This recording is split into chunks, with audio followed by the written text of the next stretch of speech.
Welcome back to the Independent Business Podcast. Today's episode is gold. If you are someone that has one stream of revenue that is the primary source that feeds your bottom line in your business, or if you're someone who's added additional revenue streams and is curious about what that looks like behind the scenes of somebody else's business, you are in for a treat. Today, we are talking about the creator economy. We are talking about the future of work. We are digging into the conditioning that so many of us have been taught about W-2 work and having a full-time job. And we're even getting as detailed into the minutia of talking about cash flow and, like I mentioned, revenue streams and how all of this plays into the future that we are all facing in regards to economic uncertainty and changes that are beyond our control.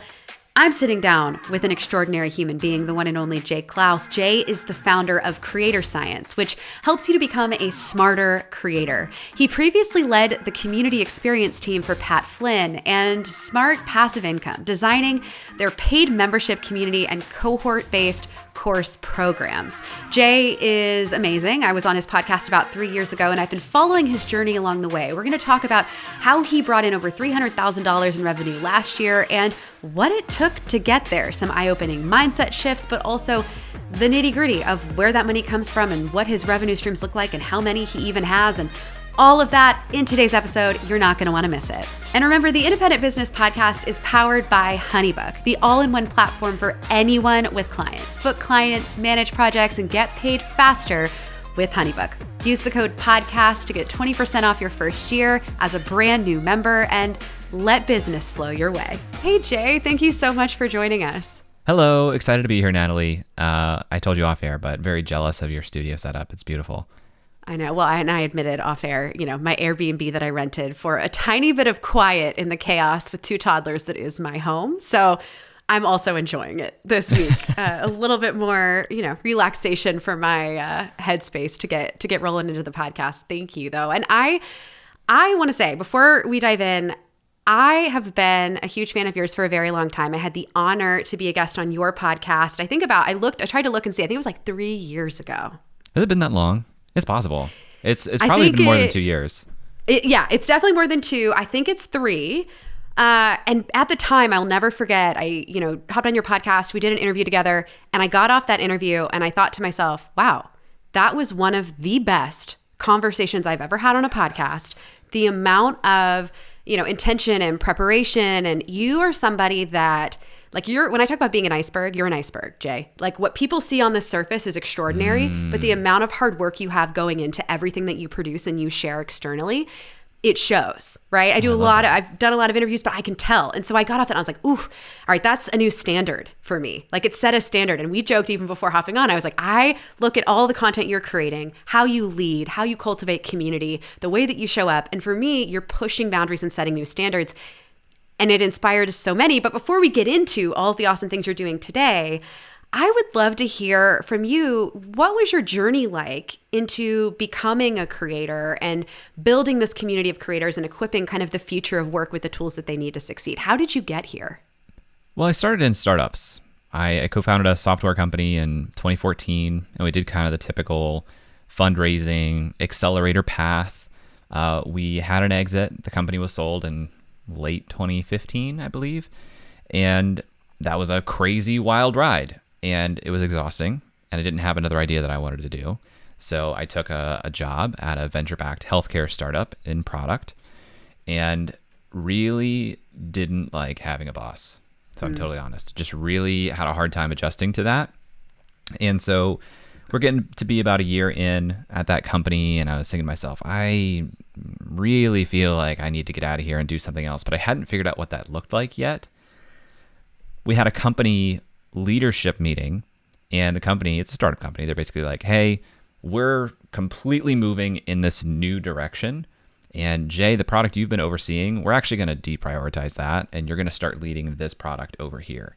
And I just had this feeling where I was like, oh, this is the moment. This is like the moment when I should go, because I don't want to start something new and then have to transition to somebody else. I should just go now.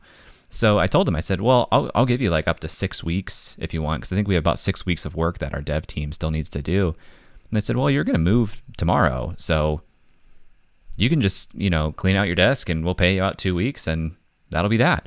So like in a span of 48 hours, I went from thinking I'm probably going to leave sometime in the next couple of months to I'm out. I have no responsibilities and no plan. So, I spent the first month kind of figuring out what I want to do. And I started doing some freelancing, which I didn't have the term for that at the time, but I was like, I bet I can get somebody to pay me something to do something else. And that was true. I started doing things like email marketing and building WordPress websites. I even had one guy who paid me to name his startup. That was a really fun project. But then I started facilitating mastermind groups, was essentially the business that I started.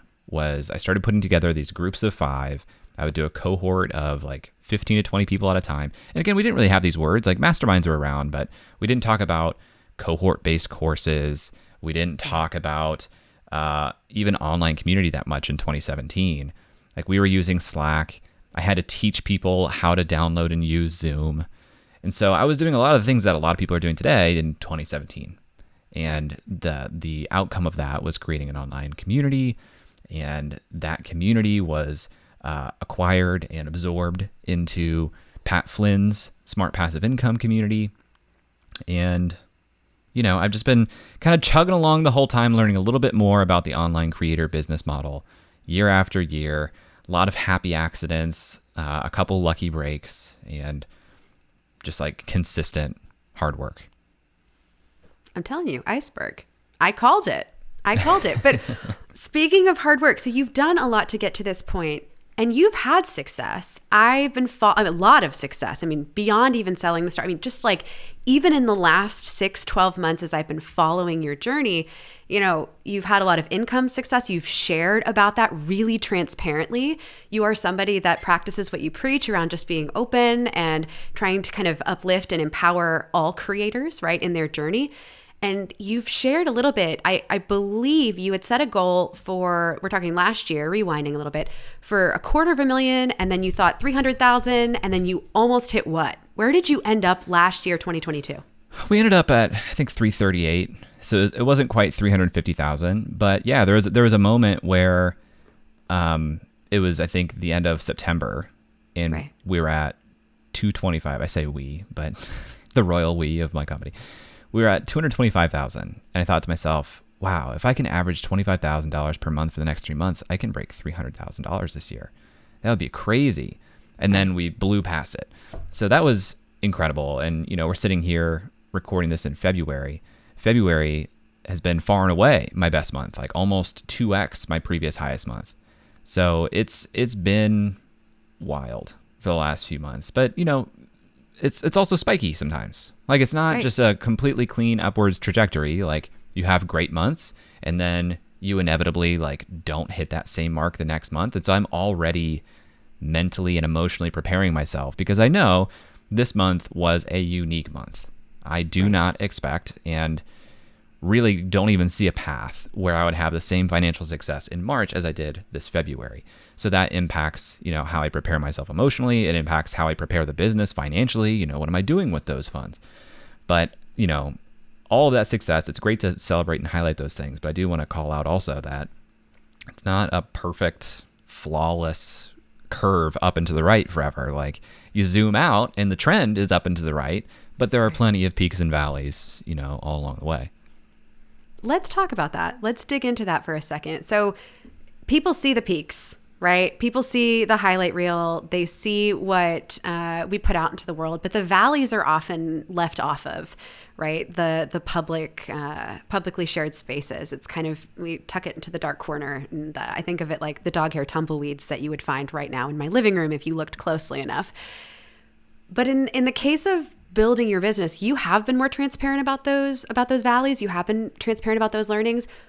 In getting to the point where you did, over $300,000 last year, what were some of those hurdles, those valleys, those lessons learned that, if somebody is stepping into, starting an independent business, maybe scaling or growing an independent business, that they should know up front, that you would prefer they don't make that mistake themselves, or that you kind of look back on and you're like, whew, man, that really taught me something?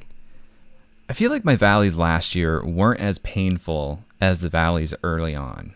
in the business. So I might want to talk about those instead, because the mistakes are a little bit different.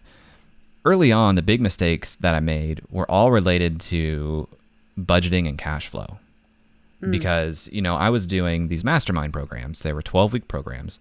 And I had figured out the math so that, okay, if I charge this price, which I believe was $400 at the start, if I charge $400 and get 15 people to buy that, that should pay my rent and my expenses for the 3 months that this program runs. I can just keep doing that.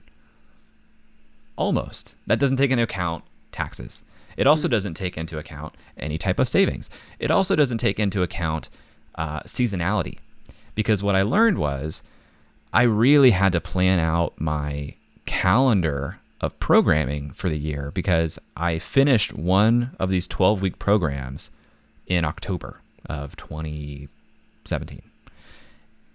And I realized I am not going to be able to get 15 people to join a program that runs through Thanksgiving, Christmas, and New Year's. Like, it would just be a mess. So suddenly I had 3 months where there was not going to be that income, and I hadn't planned or saved for that. So that was like the real pain that I felt early on in the business. That really taught me that I need to have a clear handle on what it costs for me to exist, even beyond my expenses, but things like taxes, and ideally some savings, because you want to be building towards something. And I need to have a clear understanding of how cash is going to flow into the business to cover those, savings and expense goals. That was the really painful thing that I try to share with as many people as I can, because people don't often think about like the accounting and the reporting and the cash flow side of things. And they go through these feast and famine cycles of freelancing, and they're not thinking about, I had a really great month, I should put some of that away for the bad month that might be coming. They just think, I have more that I can spend. And it makes a huge difference. A lot of service-based businesses experienced, even those who had been doing this for a very long time, experienced that same panic moment at the start of 2020. And I remember these conversations happening because in that business model, again, like looking from kind of maybe more of a digital creator model to, let's say, like a service-based independent business model, you can project out, similar to like running a mastermind. You can sort of project out and say, okay, I see the contracts, I can see how things are going, but it was as if in a matter of a week, your entire roadmap for the year was just wiped off, just wiped, gone. And I remember in that moment, a lot of folks who had felt very comfortable with the seasonality of their business, they had learned their cash flow, but the savings side, the emergency fund side, that hadn't been established. And so I think, even, in year one, when you're getting started, you're right. You get into it because you're passionate about something. You want to do something. You have that realization and you're craving something. If it's freedom, it could be financial, creative. You don't want a boss. You want to make more money, whatever it is. And then you actually get into the operationalizing of that idea and turning it into your profit. And you just start to realize, okay, there's a lot I didn't know. There's a lot I didn't realize, right? When a check for $1,000 comes in, that's not $1,000 I get to take home and pay my bills with, right? It starts getting immediately dissected down into taxes and all sorts of expenses, things like that. And then even then, you can be 5 years in and something happens. 2020 was a major wake-up call for a lot of us. But also, it could be illness. It could be you have a kid, you find out you're having a kid. Like, there are so many things you don't foresee. And we live in a country where all of the infrastructure has been built for W-2 work and corporate employees, and perhaps not so much for creators, for independent businesses, which I'm hoping we can change. I'm hoping folks like you and I can bring more awareness to the future of work in this growing economy. But I'm curious to know, you mentioned some of these major lessons in the beginning. As you grew, do you feel as though, you were able to like make the mistake once, learn from it, and then discover, like build upon your knowledge base and the lessons changed, like you mentioned? Or was it something where, okay. So tell me more about as you scaled. What were some of those lessons or those learnings that you had as you scaled? Because a lot of people think once I get through that first year, I learn what I need to know. And then, you know what? I'm done. I don't have to innovate. I don't have to keep learning. I don't have to stay curious. But I'm curious to know, for you, what was that like? I think that this itself is a skill. Like, I think about this in terms of efficiency. I want my experiences to be efficient in that I get the most out of them that I can, so that I don't need to experience the same thing twice to learn it. I think efficiency applies to a lot of areas of business, but in terms of, growing and improving, I'm actually doing a YouTube video about this now, which by the time this airs, I'm sure is actually live on my channel. And it's talking about the advice of being consistent and why that's dangerous and misguides a lot of people. Because people hear be consistent and they think that means, okay, I need to publish my thing every week or maybe every day. They think that consistency means a fast-paced schedule of how often they should publish. But really, to me, consistency applies to things like, are you creating a consistent experience when people interact with you in your work? Are you consistently providing value when you do show up? Are you consistently improving? Because if you're not, then it's very hard to have status quo in anything. So if you're not improving, chances are you're probably getting worse, and you're probably losing attention. You're probably losing people. So it's really, really important to continue to build onto things over and over and over. We were just talking about budgeting and cash flow. One of the best things that I did for my business was implement Profit First and open up separate bank accounts for the different parts of my business that were funded through the Profit First allocation process.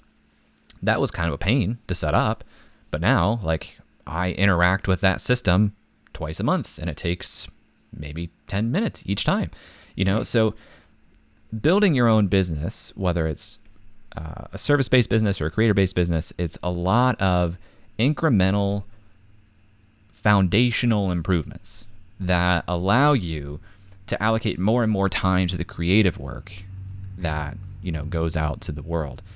And it just takes time. It takes time. You can compress things. You can get better at that. You can get help and have people walk you through how to do things the most impactful and efficient way. But there's still some level of time that it's just going to take. You need to look at this whole venture as a long-term experience. And you need to realize that you can either have the mindset that time is working against you or time is working for you. And I like to think that time is working for you if you're planning for the long term. And, you get a few years in, you have these systems built, and suddenly things just feel a lot easier. I tell people all the time who are just getting started, this is probably the hardest it's going to be. It gets a little bit easier all the time, in my experience. I know there are unforeseen circumstances that pop up, and life happens, and things throw you curveballs. But from a business maturity and systems and even audience perspective, generally things get easier. Right. I'd even take a step and say technology too. I mean, the way that I had to run a business a decade and a half ago when I started, my first small business when I started, if we're not counting lemonade stand days, the amount of work I had to do manually, the amount of work that, took twice, 3 times as long as it does now, not just because of the skill sets gained, right, and the experience gained, but because of the technological changes that have happened in that decade and a half. We're hearing about things like, ChatGPT hitting 100 million monthly active users in 2 months, becoming, the fastest growing in history. TikTok took 9 months. Instagram took 2.5 years to hit that same metric. These new technologies that are emerging are starting to change the landscape. They're also, though, really disrupting the way that we work, not just independents and creators, but the big we, like all humankind. I'm curious to know, taking into account technology, your experience in, growing multiple different types of businesses over the years, what do you see is as the future of work? What do you see, for creators, not just today, but going forward? Do you see it getting easier to become a creator and to build a business like the one that you've built? Do you see it actually becoming harder because of, a more saturated landscape, or more challenging because of AI? Is that going to replace us? I'd love to just dig into your mind a little bit as you look forward and project out and you do that zooming that you've talked about. There are warring parts of my mind on this. There's the very cynical part of me, and then there's the optimistic part of me. And, the truth is probably somewhere in the middle. So I'm constantly, on some sort of pendulum swing between the two, because the pessimistic or cynical side of me thinks that a lot of it's going to come down to where you live and the culture of your society. Because I could see certain countries or cities in the world who look at this advancement of technology and say, this is great. We're going to set up the system so that people don't work in order to have the resources to live. We've got that taken care of. And that would be pretty awesome. Because, I think a lot of people who strive for financial independence, what they actually want is creative independence. When they get financial independence, what do? They spend their time doing things that they want to do to creatively express themselves. So what people really want is creative independence. They just feel like financial independence is the only way to gain that. And I think advances in technology could give people financial independence if societally and culturally, that's what we agreed we wanted to do. But not all countries are going to do that. I don't think that the United States would do that. Correct. And so, I see the opportunity for less work if you live in a place that values that or are able to set up a system for yourself that enables that. I feel like I'm in a privileged position now where, because I've been building a business for 6 years, I'm going to be able to reap the benefits of these new things. And people who are doing a lot of client services where tools are getting better and better, I would be nervous in that situation. I really would. Now, I think that we're going to see a lot of creation of new roles. Like, a lot of these tools require some input still, some sort of prompting. There's probably going to be QA that's involved in all these things. So there will be shifting of where human intervention and creativity is needed, even with really great tools. So if I were still doing a service-based business, I would be getting really good at those tools. Like, I would be reserving a lot of time to learn how to do them well, to speak the language well, to understand how to work with them. Because not only does that help future-proof you, but that's also a huge area of opportunity right now. Because there's a lot of people with question marks that are retweeting threads about ChatGPT who have no idea how to use it, that would love somebody to come in and say, here's how we can apply this to your business and 100%. Make that great. So, the future is bright, the future is scary. The people who will make it out on the other side are the people who are paying attention and getting good at it. And hopefully, as a global society, as a big we start to have conversations around what is work? What do we do work for? Right. We've started. I know even in the state of Maryland where I'm sitting right now, there have been conversations around the 4-day work week, right? There have been these initiations, these kind of, let's talk about it. And although we know, progress is slow, I think it's an exciting time to be alive.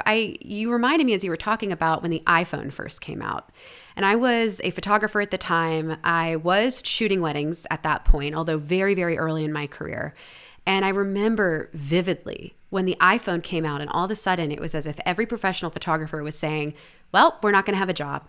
There's going to be no need for us as professional photographers because now everyone's going to have a camera in their pocket. Everyone's going to be able to take this camera out whenever they want. They don't have to hire us.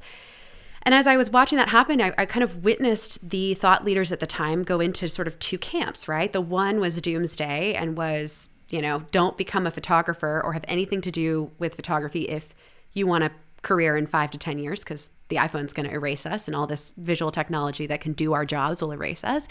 And then there was this other camp that kind of said, no. Actually, it could go the other way. If we learn to use these tools and people get more exposed to these technologies, the quality that will be demanded will increase. So as more people have cameras, we will expect better photographs. As we expect better photographs and they become more available to everyone, more accessible to the masses, right? Like we will actually crave higher quality. We will crave the human touch even more.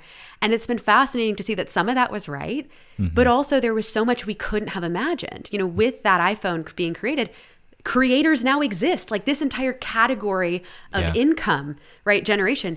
And the future of work has shifted so dramatically because with that phone then became, social media platforms kind of had this ability to grow and to expand. And with that, this need for more content. And as marketing shifted, there's been so many changes that came from that one moment. And so I think we're kind of living in a similar era where AI is, starting to become more accessible. It's been there for a while. People have had access for a very, very long time. It's getting better, right? But now it's becoming increasingly accessible to the everyday human with something like, OpenAI ChatGPT.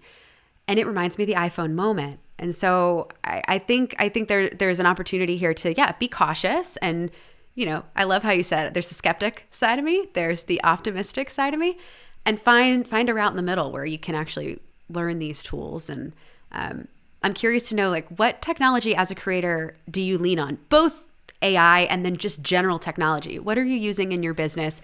Is there anything for, an independent business owner that you're like, look, this is a must-have. This is something new I've started using. This is something I thought I needed, but I don't. I'm so curious to know what the behind the scenes, behind the curtain looks like. At this point, it's mostly Notion, actually. Most of what I do is in Notion, from task management. That was easy to move over, but also content planning and everything in between. All my notes are in there. So a lot of the improvements that I've made over the last year is improving my Notion hygiene so that things are a little bit more clean and efficient and easy to find and tied together into single databases that are easy to be searched and related. A lot of Notion. And then you have the actual production tools, things like Riverside for the podcast, things like my website. I use Ghost for that. And then there's file sharing. I use Dropbox mostly to work with my team on that, and Slack to communicate with them. And really, that's about it. Of course, there's stuff in the middle, but nothing that's all that surprising. It's a lot of organizing and planning in Notion, producing with whatever tools help for producing, sharing, and communicating. Awesome. Yeah, the simplicity side of it, I think it can feel overwhelming, but when you lay it out like that, it's like, oh, yeah, feels accessible, feels attainable. I was just doing my bookkeeping today, and I pay for a lot of subscriptions. So there's a lot of things in there, from Photoshop to Hype Fury with Twitter and all kinds of little bitty things. But those aren't really important. They're just things that I found save me an incremental amount of time in the production of certain processes. And I judge that to be worth, $12 a month. Yeah. So I do have a lot of software, and it creeps up a little bit every month. And I go and I cull some of it, stuff that I'm not actually using. But at the core, it's really planning, production, collaboration, and communication. Yeah, that's awesome. Pivoting a little bit here from tech into your thoughts on UGC as a whole, user-generated content. Earlier in the beginning of this year, I shared my own hot take on this, and I really want to get into it with you and hear a little bit of your thoughts on the matter. And my hot take was this: we are entering a new era where we will see the decline of the influencer and the rise of the UGC content creator. Just my take, and it's a hot take. It's not one everyone would agree with.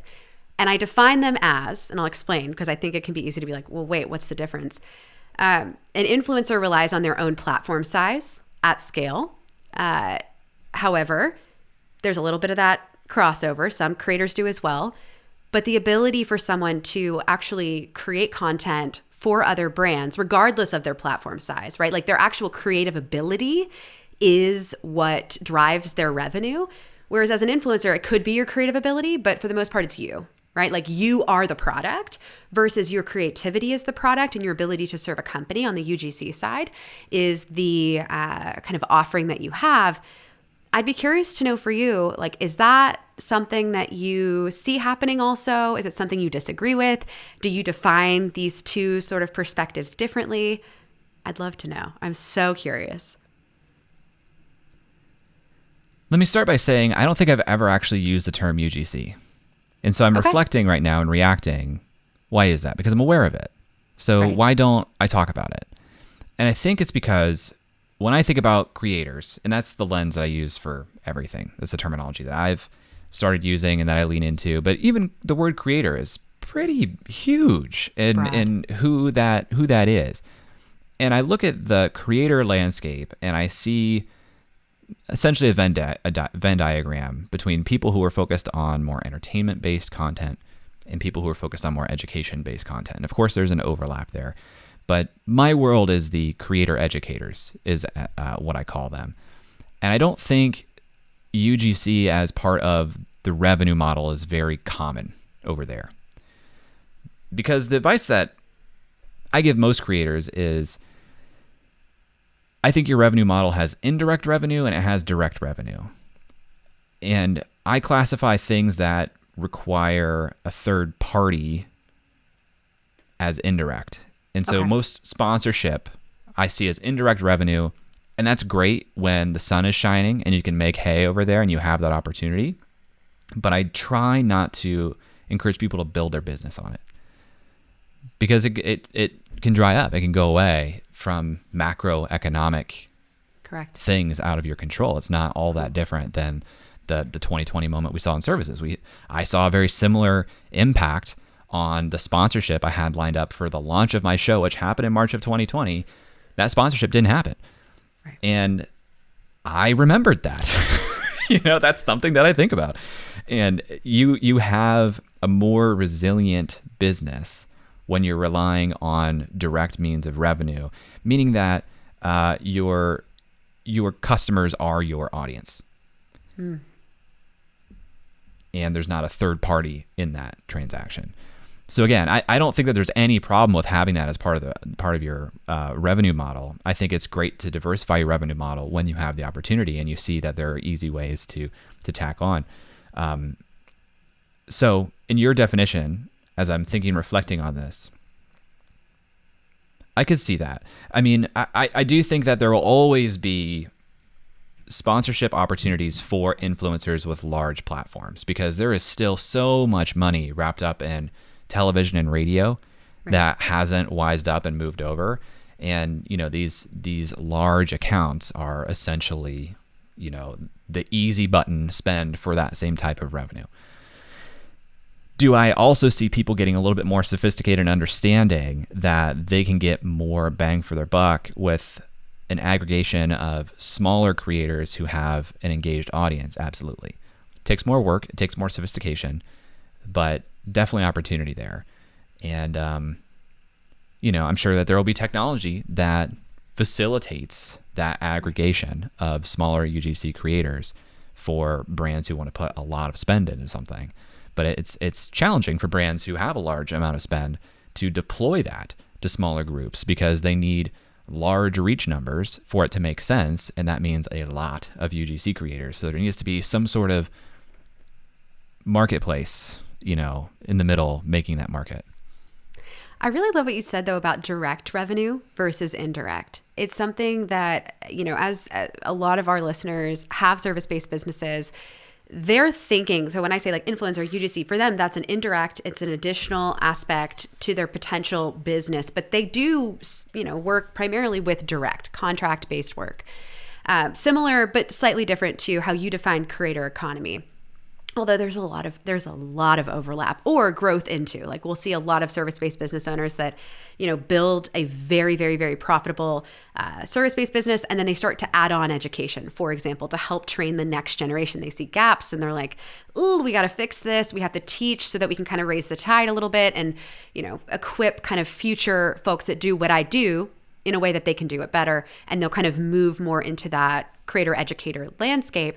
When you look at the layout of a healthy, revenue generating business in your world, first of all, how many revenue streams are we talking here? Because I do think a lot of folks in my world fall into the trap of thinking one revenue stream is it. I mean, truly, like that's how they generate. How many revenue streams, do you have? How many do you see other creators having? Is there a sweet spot? Is there a great number? And then what percentage of that is direct and indirect? I would love to kind of understand, what's that formula into the self-made success equation that creates a sustainable and resilient revenue model in your business?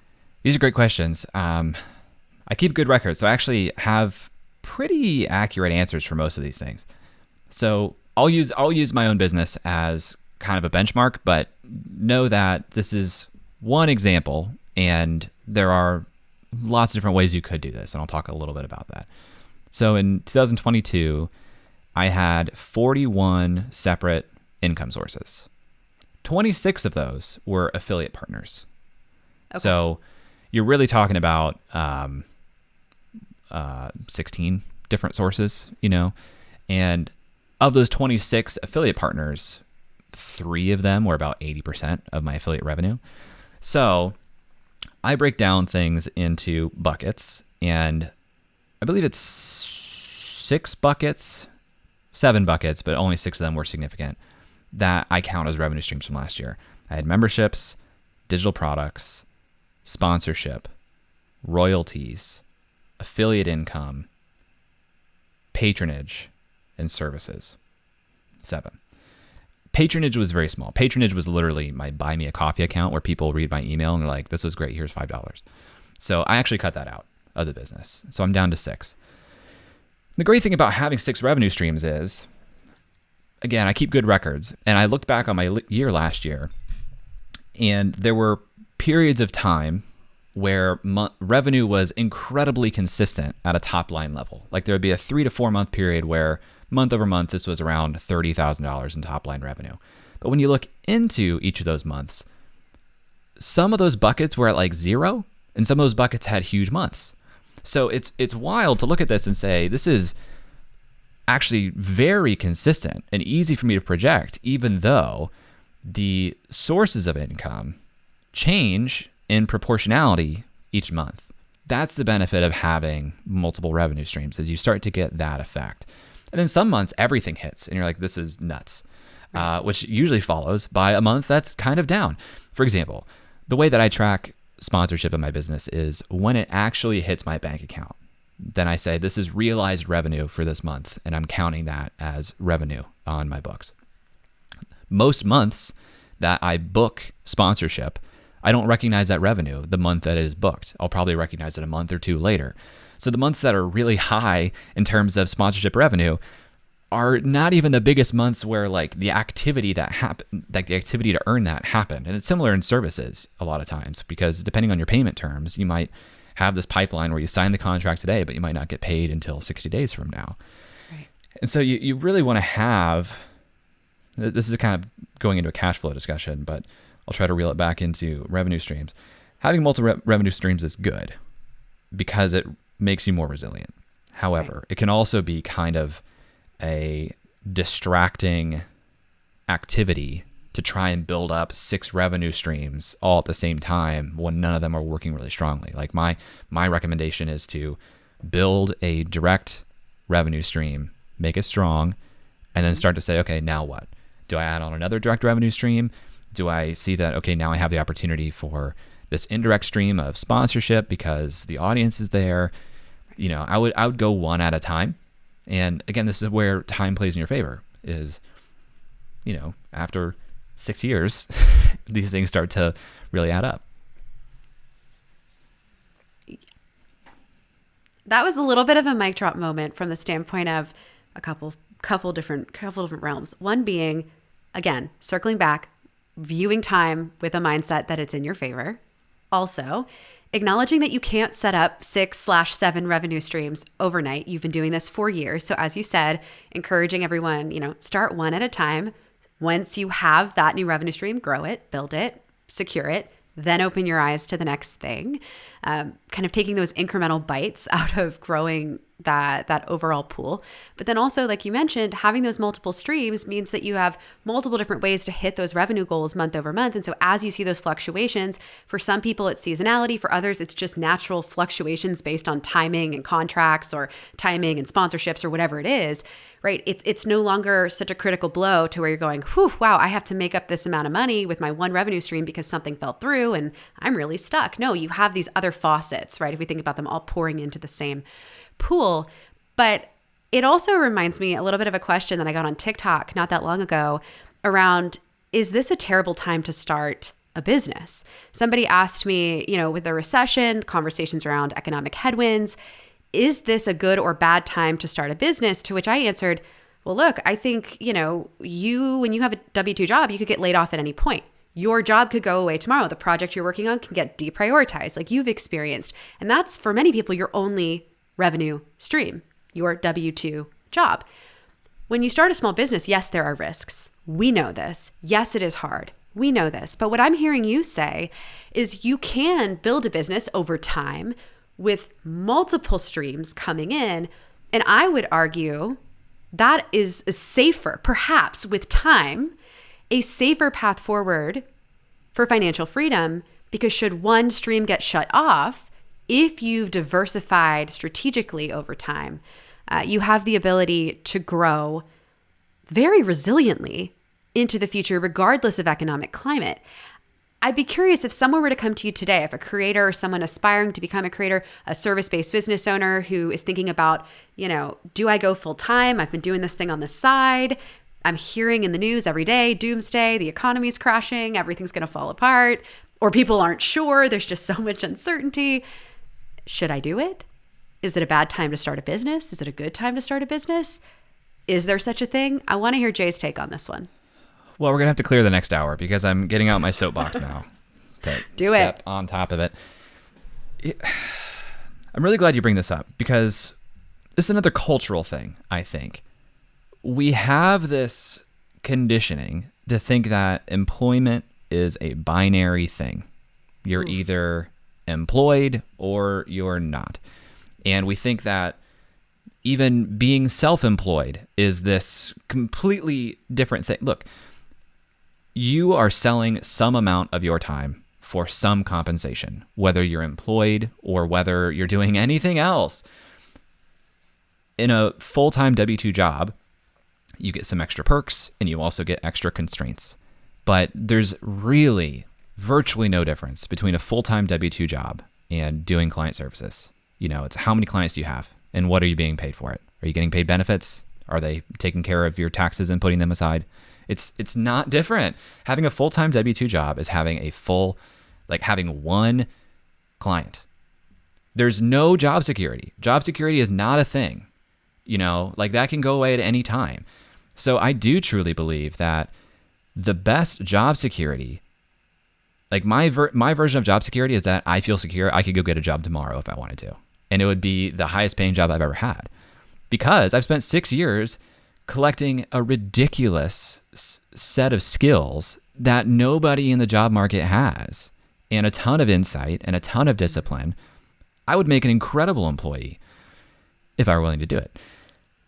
Being a creator, doing things on the side, whatever, it makes you infinitely more employable, in my opinion. Of course, some employers will look at that and see you as a risk, maybe a flight risk.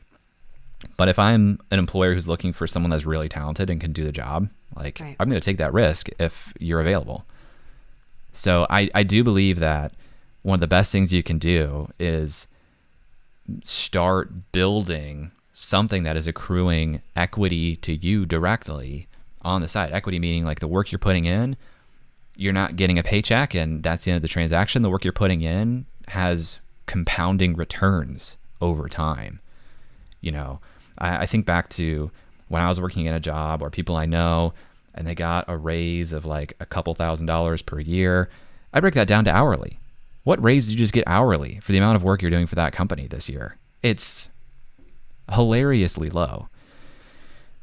Maybe I'm coming off as kind of callous in that way, but I just think we've really been conditioned to think that this is a good trade that we're making.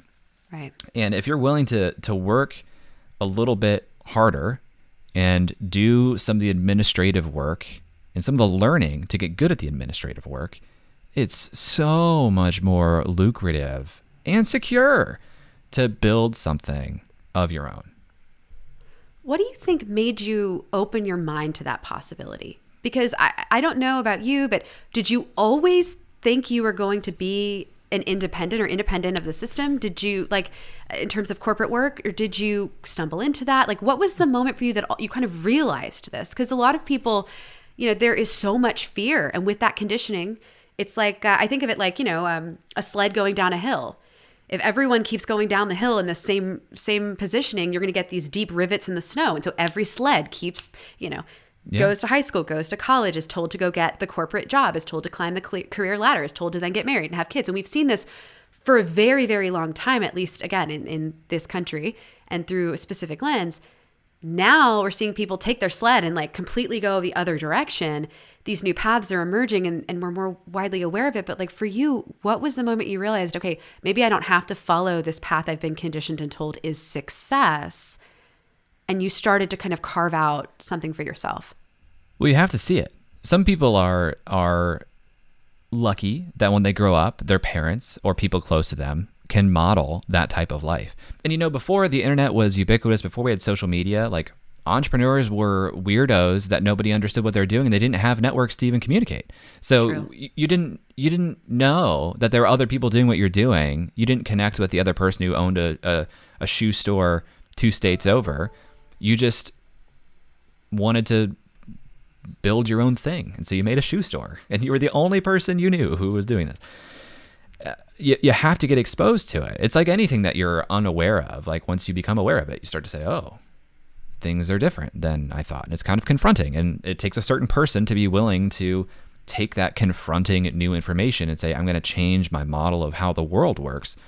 A lot of people just aren't willing to do that. And they grit their teeth and they keep walking through with their same narrative. Yeah. You know what? That's okay. Like the world needs those people. And sometimes those people are happier because life is simpler, and that's totally okay. But if you need to be conditioned or deconditioned and made aware of these things. Something that I think is really transformational for me in the last year is I became friends with Marie Poulin, who has a business called Notion Mastery. She's awesome. She teaches people how to use Notion really well. I had her on the podcast. She told me that Notion Mastery was earning $40,000 per month on the podcast. At that time, my business was doing less than $10,000 per month. And I just thought to myself, holy shit, that's possible. Right. And I can't imagine what that would look like in my business, but man, I'm going to strive for that. And just by having my mind open to that possibility and spending time around Marie, understanding how she thought about things, seeing that she's not fundamentally different than me, by the end of the year, my business is in the same position. And this month I'm more than double that. So it's like when you're exposed to new things, you start to, even on a subconscious level, directionally move that way. Right. And I wish that I could decondition and deprogram people en masse to understand this. But unfortunately, we've built a lot of systems and institutions to deepen that conditioning. And, there's like a philanthropic angle here that you could take. There's, every time that one of the student clubs at Ohio State here in Columbus asked me to come speak, like I take the time and do that. It's not, right. It's not financially prudent for me to do that. But like, I want to help show that example to people, to be like, this is a different path in the snow and it's not as deep, but people have done it and they've survived. And it's pretty great over here, actually.